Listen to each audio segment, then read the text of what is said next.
Okay, substitute. If I talk too fast, don't be afraid to pause the video as it plays so the kids can catch up with some of the stuff that I'm saying.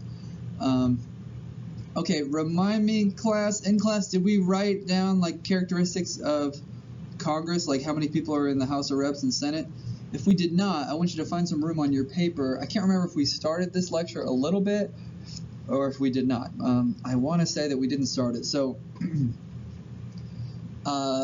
this right here is the House of Representatives, and I can tell because there's a whole bunch of people in the picture.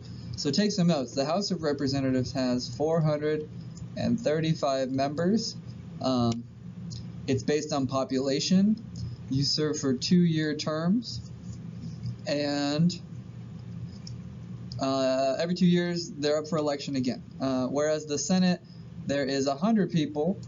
There's 2 per state, and they serve for 6 years. So how do you have them serve for 6 years? So that means that every 2 years, 33% of the Senate is up for election. Again, if I'm talking too fast, if this is hard, you just go back and play the video again. You should know the difference between the House of Reps and the Senate. Which one deals with money and taxation? It is the House of Reps. Which one deals with checking the power of the president, like with treaties and appointments? That's the Senate, okay? Make sure that you know the difference between the two. Okay, I don't care too much about this slide, but basically vocab word retrospective voting is when you look at the party that's in power and decide, have they done a good job for me? Do I like Trump and the Republicans? And prospective voting or judgment means like someone's running like Bernie Sanders and I'm thinking, how would he do based on what he says? Because he's not in power as president. So how would he do? He's not in power, but how would he do? Okay, this slide just basically says that the United States has fixed elections. That means we always know when our elections are going to be. It's going to be that first Tuesday in November, so that we have fixed elections. Not like Europe or England where they don't have necessarily the same date for elections. The dates could be different. We have just some of the states have thought before about having term limits for congressmen. Like you got all these old white guys in Congress that have been there forever, and you might wonder, should we put a limit so they can't serve more than a certain amount of time? Well, some states tried to put a limit, like you can only serve 10 years, but the Supreme Court struck down those limits and said that that's unconstitutional because you're adding qualifications to being a congressperson, and that's not really fair. Okay, we're starting to get to some important stuff. I want you to look at your notes and add stuff and make them better.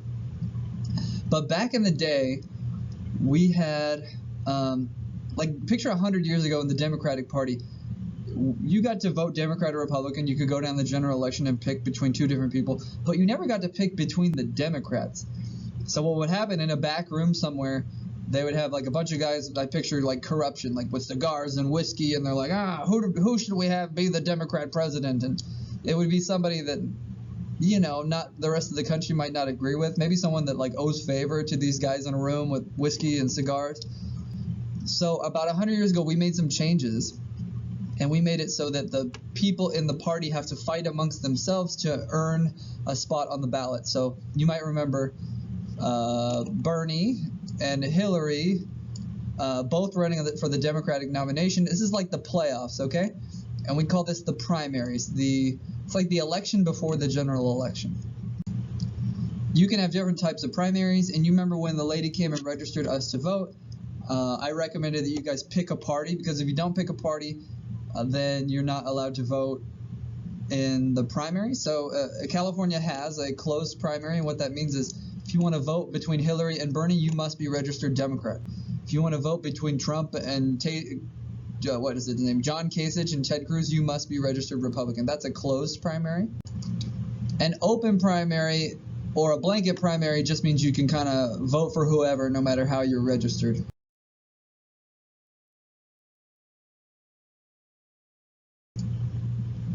Okay, this is one of the more important slides, and it's a vocab word you really need to know. The word is incumbency. On your paper, I want you to put it in your own words. go back and add to your notes. Everybody, right now, sub, are you looking at them? Are you giving them a dirty look? Run around the room, make sure everybody is adding to their paper. No one's sleeping. Billy, get your head off the desk. Billy, I see you. Okay, so incumbency is when someone's running for an office that they already have right now, and they're like running again. So if Trump runs again for president, he's an incumbent. If our local House of Reps guy, Ken Calvert, runs again, he's an incumbent. What you need to know about incumbents is that they're really, really, really likely to win again. Maybe not Trump necessarily, but congressmen, which is like people in the House of Reps, are 90% likely to win. Senators are 80% likely to win if they already hold the office today. This is kind of not good for America because, you know, these people are not really sometimes earning a victory. They're just running off of like their name recognition and stuff. And it leads to a lot of non-competitive races in the Congress. So incumbents have a lot of advantages. A very common FRQ question for this unit is, what are some advantages that incumbents have? And again, it might be good to put this stuff in your own words. This is a big one right here, franking privilege. It's pretty franking awesome, let me tell you. Franking privilege is the idea that if I'm a congressman and I'm in the Congress, I can send mail to your house for free, like with my name on it. And it's like free advertising to help me get reelected. Ken Calvert sent me a letter in the mail that said, you know, oh, we're working on the 91 freeway, like, aren't you happy? And he sent it to everybody in Eastvale and Corona and Norco and Menifee, and it was right before the election, so it's like he was getting his name out there. He already has his campaign staff in place. He already has districts that have been gerrymandered. We're going to talk about that in another slide. He's done service to the district, so we know who he is, and he's done stuff that we like, you know, to some people. And a big one right here, he has name recognition. People, they've seen the Calvert signs for 20 years, and he keeps winning. So one of the things about America that really frustrates me is this process called gerrymandering, and this is the idea of giving yourself an advantages by drawing the lines of your district. This is hard to do over these digital notes like this, so I think on the next slide I'll try to do a drawing to explain it. But basically, California has 53 people in the House of Representatives, and so that means we have 53 little districts. And we live in Ken Calvert's district. He represents Eastvale, Norco, Corona, Menifee, Lake Elsinore, Lake Paris. And the idea of gerrymandering is that the process, basically the people move around and we need to redraw boundaries about every 10 years when we have this thing called a census and they count all the people that live here. We want to make sure that there's about 500,000 people in each district, okay, so that it's fair. And so if people move, we need to redraw the boundaries. Well, the people that do the boundary redrawing are the state legislatures. Write that down. It's a study guide question. The people that do the drawing of the boundaries are the state legislature. And sometimes they don't do it in a fair way. I'm not really talking so much about California here as I am the rest of the country. So let's look at the next slide where I can see California. Okay, so I told you that there's 53 districts in California. I think this map is accurate. I'm not really sure, but I'm gonna say that this is our district down here where I drew a black line. This is where Ken Calvert is in charge. So, and California, like I said, is pretty good, but gerrymandering is the process of drawing your district line all super crazy to keep yourself in power. Like maybe this is a Republican, and over here, this is a Democrat area, and they purposely drew a line so that it wouldn't include areas that would keep someone from getting reelected. So who does this redrawing? It's state legislatures, and so if they're in a red state, a Republican state, they would probably draw the boundaries to help Republicans keep winning elections, and if they're a Democrat state, they would probably draw the boundaries to help Democrats win elections. And either way, it's corrupt. It's not illegal, sadly. It probably should be, and the Supreme Court's going to be looking at it. So we're actually going to do an activity where you do some gerrymandering. I will explain it in a second. Let's look at some badly gerrymandered districts in America. I also want you to notice that California has, I've said it already, 53 districts, but all these districts, how come some are really big and some are very small. Can you figure it out? Turn to your neighbor and discuss. Why do you think some are really big and some are really small?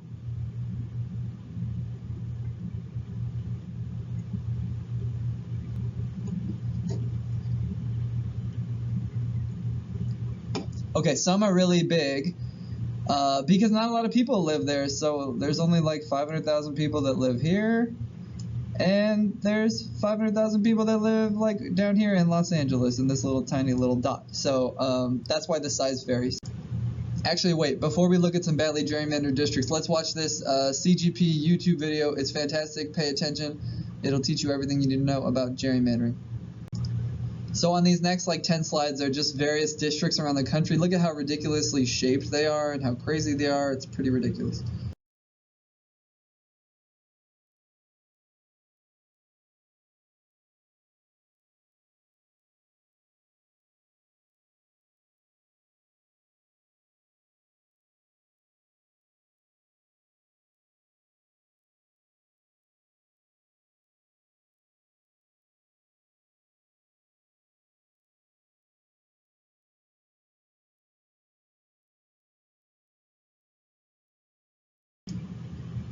Okay, when you came in the room by the door, you grabbed this worksheet right here. I want you to work on this right now. Now, what these little letters represent are voters, okay? A Democrat voter, Democrat, Republican. And I want you to take out a pencil because you're probably going to make some mistakes. And I want you to go to the paper, and I want you to also realize the D's and the R's are completely tied, okay? 15 and 15. But you can do this in such a way that you can make Republicans win and Democrats win. So you can make a Republican district, and on the top, you're going to want to make Republicans win by circling 3 letters that have R's as the majority, okay? So the best you can come up with is 7 Republican districts and 3 Democrat. So use a pencil because you might make mistakes. So there's a Republican district, there's a Republican district, here's a Republican district. Uh-oh, but then I have this guy hanging out here. So this is why you need a pencil to make sure that you don't end up like me. What you want to do is make the Democrats not matter by putting 1 D with 2 R's, or just put all the Democrats together to like get rid of them. You should end up with 7 and 3 best case, and then down here do the same thing, and you should end up with 7 and 3 in reverse. So even though it's 50-50 in America, you can screw over the other political party. Welcome to America. I want to take a 5-6 minute break and work on this worksheet. Do the bottom questions too. Okay, next up, you're going to go to this website. You can do it on your phone, but it's not great on your phone. It's like, I mean, it's possible, but it's a little bit wonky. And it's kind of like you're playing a puzzle game where you put the gerrymandered districts into the state like a jigsaw. As soon as you go to the website, a timer starts, and you can try to like compete with the people around you to see who can do it the fastest. Now, very important we stick to the time here because there's so much to do today. You have 10 minutes to work on this thing, and then we're going to move on. So it's just for fun. These are real-life gerrymandered districts from around the country. Look at how ridiculous their shapes are and how, you know, terrible it is. Oh, so I told you it's kind of hard on your phone. You can use some of my laptops in the back of the room, okay? But set a timer for 10 minutes and move on. We can't do this forever. Okay, so the question here is gerrymandering legal? And basically we decided it kind of is, except you guys should write this down because you probably didn't write it. So write down just the part here that says you cannot draw districts to discriminate on people based on their race. So you can't be trying to like reduce the minority's voice in a district. That's illegal. Racial gerrymandering is illegal. Okay, we're back to more advantages for incumbents. Remember, this is a very common FRQ question, so can you explain to me some advantages for incumbents? Another one is they've done casework for their constituents. That means they've done favors for their constituents, like Ken Calvert donated to me all of those constitutional handbooks that you guys have. Let's learn what pork barrel projects are. You know, in the House of Representatives, they have the right to pass budgets with like $1 trillion for the whole government, like military and education and NASA. Well, a lot of times these congressmen they inject in the budget these little tiny sentences that is like, and money for Eastvale too. So they'll get $30 million to build a museum in Eastvale for cows or something. And I know that seems stupid, but it happens a lot. And that's $30 million that's coming from the federal government to Eastvale, so that we can like create jobs and build a park and have a cow museum. And people of Eastvale really like this because it's money for their city. But it's not really good for America because you have 400 something congressmen all doing this and like spending millions of dollars on these pet projects that are kind of stupid. So it helps them get elected. Pork barrel projects are often sometimes called earmarks, okay? Same thing. Put it in your own words on your paper. What is a pork barrel project? It's on your study guide too. So if you're an incumbent, you've done these before, and it'll help you get reelected. And then money, an incumbent has a lot more money to spend than a new challenger. If I decided to challenge Ken Calvert, I would have like no money, and he's got like $200,000 ready to spend. Okay, this slide's not super important, so I'm not going to stay here too long. Just there are different types of elections. There's ones that are, competitive, but that's not very often. Like maybe if like no one's running who had the job before, that's pretty competitive. But otherwise, there's a lot of it where it's like not very competitive. Okay, this stuff's just good to know that every 4 years we have the presidential election, and 2 years after that we have the midterm election. You should know that almost always in the midterm election the president's party loses seats in Congress. So I would highly expect the Republicans to lose seats in Congress in a year from now when we have the 2018 midterm election. That's very normal. It happened to Obama too. Okay, we're reaching the end here. What are some other advantages of incumbents? The coattail effect. What that means is they can ride the coattails of a popular president. So when Trump got into office, it might have helped some Republicans get into office. So in a year of a presidential election, sometimes they like ride the coattails of the president if they're in the same party, okay? And this seems dumb, but the way that you're registered to vote, the party you're with, is the biggest predictor of who you're going to vote for and how you're going to vote. Okay, the notes are done. You do not need to do a summary. Go ahead and take out your study guide. I'm going to wait for you. Hurry, because I'm going to give you some hints on your study guide. Take it out. Take it out. Take it out. Okay. Number 6 says, when there's an area with a bunch of minorities, what do they have to do in that area? The answer to number 6 is for elections, if there's a place like Westminster has a big old Vietnamese population, so they have to provide ballots in the language of the minority in that area. You follow me? Okay. Around this area, you would probably just have to do a ballot in Spanish for voting. Number 7 starts with an S. That's your only hint. One word. Number 8 is 2 words, and the first word starts with an S. Okay, let's look at the next slide as your homework.